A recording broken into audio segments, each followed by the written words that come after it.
This is an essay, a personal essay on why the television show on the CW network, Supernatural, is so popular. Now, as a failed screenwriter and wannabe movie maker, I come from this from the point of view of someone who looks at it as storytelling. And I'm going to talk not only about structure, but also about decisions that were made in the production process, whether intentional or accidental, that have really been excellent choices that have helped the television show to remain popular. Now, if you're watching this, odds are you already are familiar with the show. If you're not, basically it's about two brothers who drive around the country in a classic car fighting paranormal activities, creatures. And of course, over time, the plot grew much beyond that. Now, according to several sources on the internet, when the story was first put together, it didn't look quite like it does now. That's not uncommon. Frequently, shows like this, in fact, most television shows go through a raft of changes before they actually hit the air. But the idea to make the two guys brothers brought a very strong sense of family to the production. In fact, it's one of the major underlying themes, the extents these brothers will go to protect each other.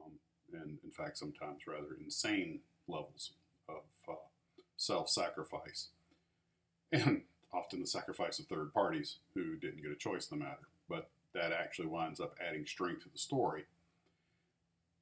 At first, I thought I would do this with structured notes, but I decided perhaps just to do it as a natural flow might be a little easier for people to understand.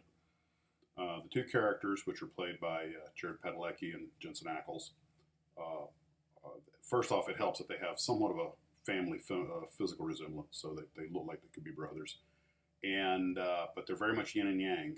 The lead top-billed character actor is Jared Padalecki, the taller of the two and younger of the two. He plays Sam Winchester, and his character is the sensitive, erudite, occasionally a bit nerdy, long-haired younger brother.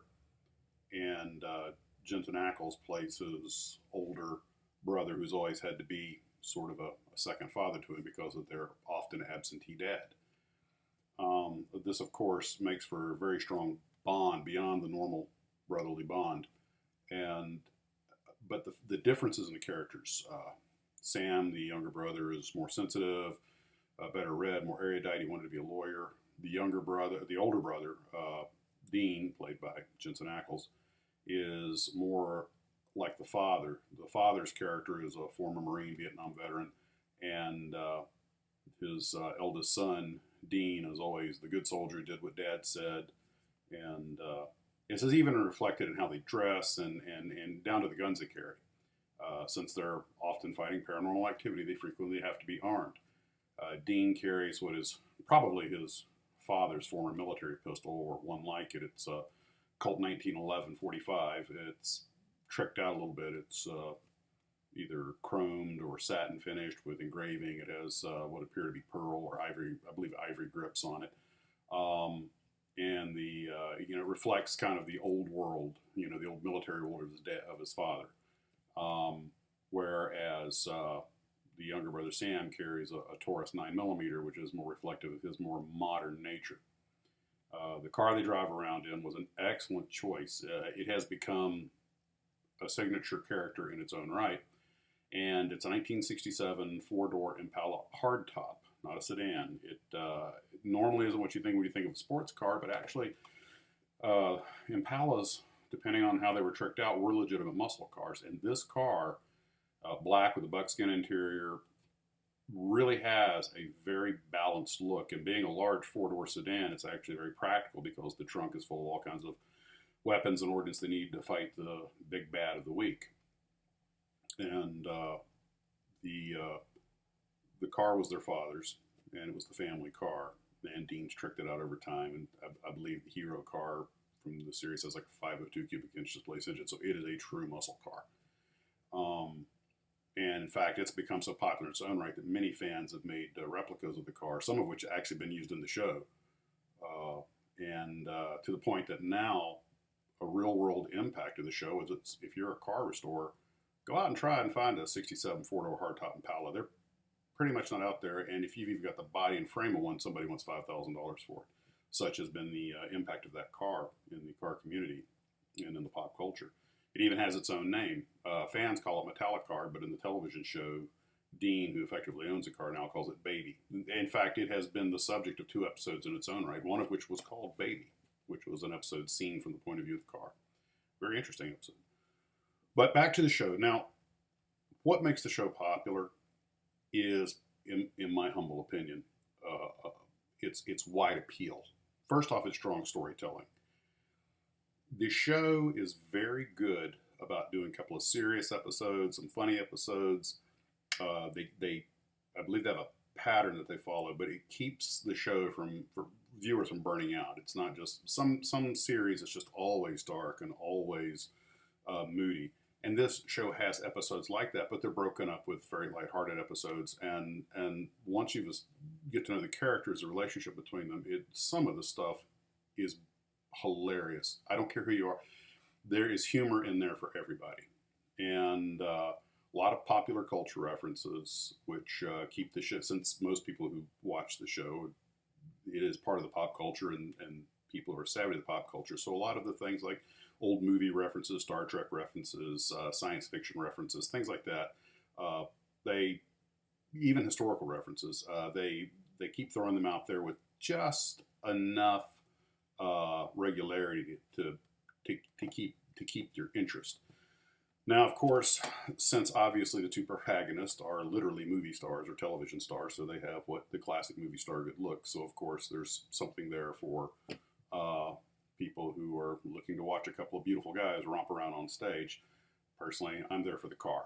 But for the predominantly male audience, you've got a couple of guys packing guns, driving around in a classic car, shooting up bad guys, getting in knife fights, chasing girls. I mean, it's kind of the Route 66 meets Buffy the Vampire Slayer, or if you like, the Hardy Boys meet Kolchak the Night Stalker. You pick whatever metaphor you want to mix in there, but it has shades of the X-Files. These guys operate outside the mainstream. In fact, they frequently imitate law enforcement to try and get access to the crime scene of the week. The show really does strike up a good contrast.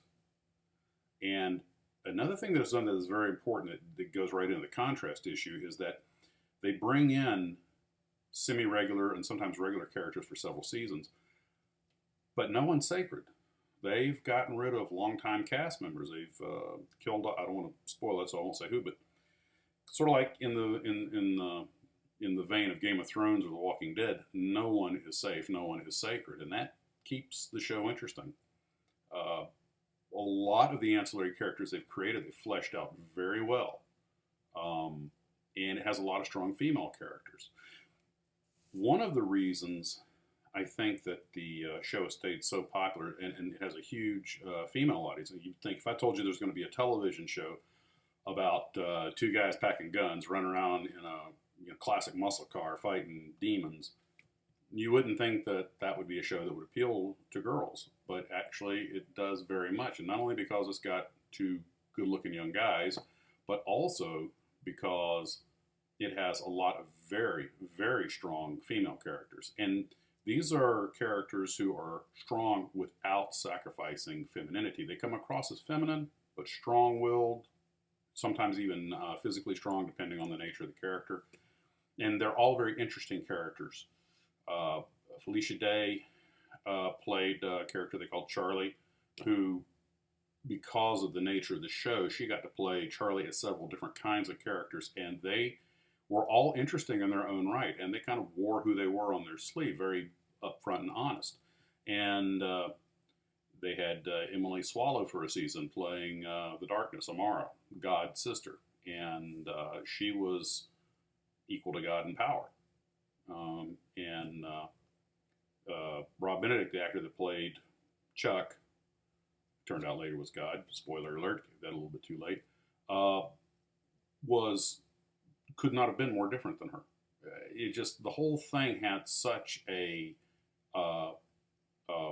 wonderful feel to it, the storyline that you just have to see it, the way the characters treated. Now, some people it doesn't appeal to, and I understand that. There is no one show out there that everybody's going to like, but this show definitely has something for everybody. And personally, my favorite part of the show, it's kind of a neck and neck tie. The humorous aspect, the funny parts, are so funny, especially if you're into the show and you understand the characters, that it never gets old. And then, of course, the car. The stories are strong, but even the villains, who are often as bad gets, even they have a story.